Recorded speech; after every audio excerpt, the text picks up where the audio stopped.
You enter a room and nothing changes. You speak and others talk over you. You depart and no one notices. It's a specific form of pain.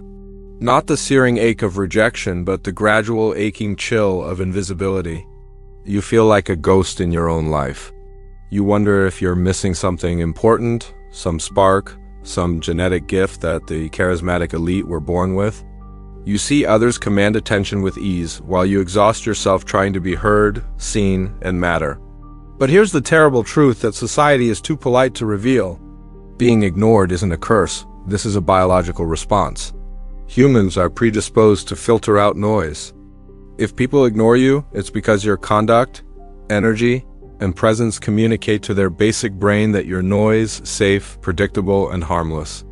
And the human brain disregards what is harmless. You don't have to raise your voice to cease being ignored. You do not have to be flashier. You need to become a signal. A signal of danger, a signal of value, or an indication of the unknown. In this video, we'll break down the 19 habits that distinguish the invisible majority from the unnoticed few.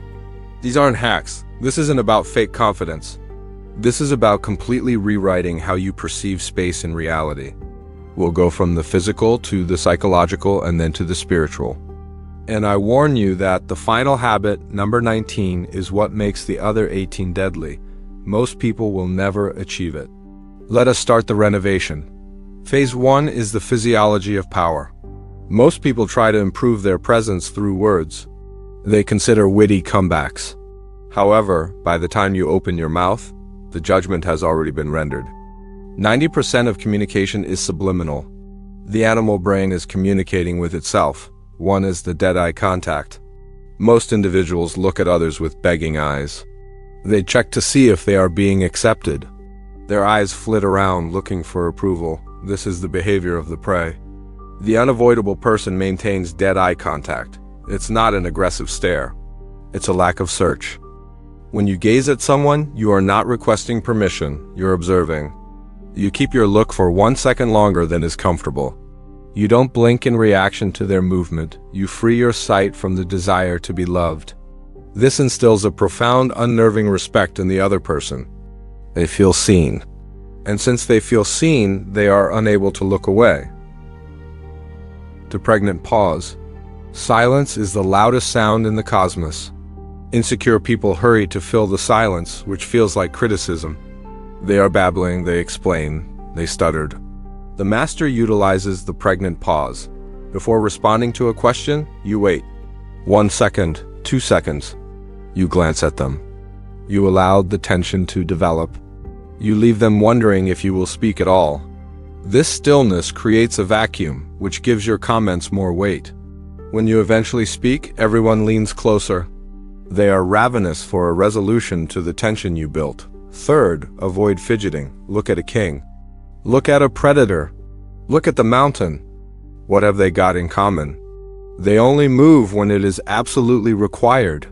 Fidgeting, tapping your foot, rubbing your face, and shifting your weight are all signs of anxiousness. It shouts, "I'm not comfortable here," and if you are not at ease, why should anyone trust you? The third habit is radical stillness. You sit, stand, and don't move until you choose to. This calm makes you the focal center of a hectic room. In a world filled with twitchy, jittery dopamine addicts, the ability to sit totally still is both alarming and fascinating. Fourth, the downward inflection.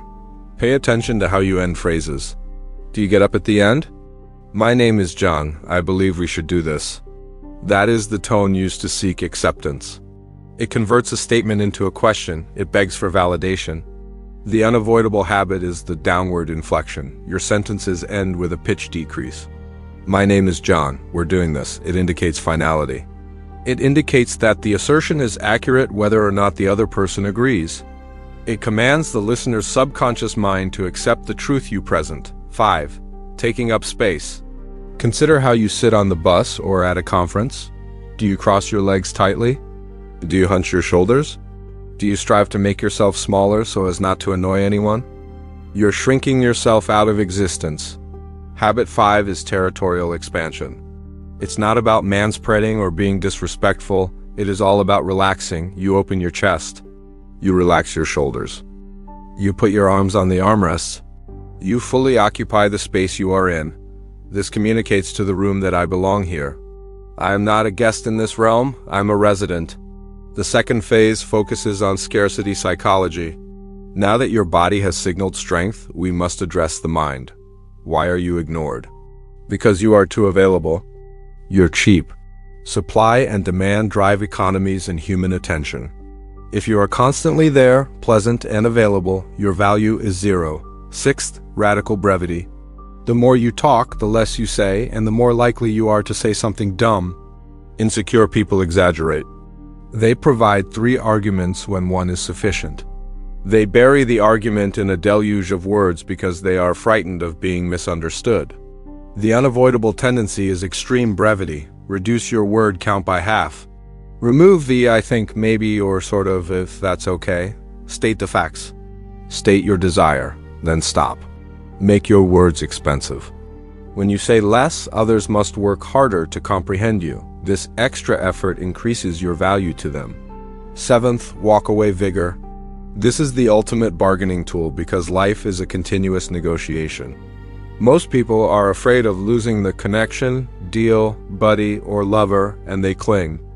You must build a genuine readiness to walk away. This is not about being cold, it is about having standards. When a discourse becomes rude or a scenario no longer fulfills your needs, you do not dispute, you don't complain. You withdraw your presence. You view your attention as a luxury that may be removed. When others understand you are capable of leaving, they will strive to keep you. Eighth, strategic absence. We mentioned this in the Machiavelli analysis, but it is worth revisiting. You cannot be admired if you are constantly present. Familiarity fosters disdain. If you attend every party, every meeting, and respond to every text message immediately, you become background noise. Habit 8 is strategic absence.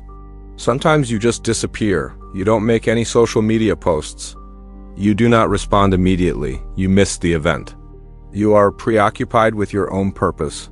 This causes a gap in people's pattern recognition. They begin to wonder where they are. What do they do? In that wonder, your legend grows. You're creating a hole for them to fill with their imagination. 9. The Mona Lisa smiles. Why is the Mona Lisa considered the most renowned painting in the world? Because you can't tell what she's thinking. Is she happy? Is she mocking you? Is she sad? People are enamored with puzzles. If you are an open book, people will read you once before putting you on the shelf. Habit 9 is ambiguity. Don't reveal everything right away. Hold your cards close to your chest. When someone asks you a probing question, provide a vague response with a tiny smile. I've been quite busy. Let them make a guess. Be a maze, not a freeway. 10. Lack of emotional reaction. The world enjoys provoking. It likes to poke you to see what comes out. If you explode in rage, crumple in grief, or bubble over with delight at the least touch, you are easily misled. The unavoidable habit is to be a rock in the storm. This is stoicism weaponized. When there is pandemonium, your face remains unchanged. You process the emotion within while demonstrating control externally. This makes you the room's anchor. When everyone else is worried, attention naturally shifts to the one who isn't. That's you. Phase 3, the social sniper. We've addressed the body and the intellect. Now for the interaction. How can you speak to people in such a way that they become glued to your presence? 11. In-depth listening. Most individuals do not listen. They wait for their chance to speak. They are reloading their ammunition as you speak. Habit 11 is profound listening. You concentrate totally on the other person. You listen not only to their words, but also to the passion behind them. This is the key. You mirror it back at them. That seems to have left you feeling betrayed.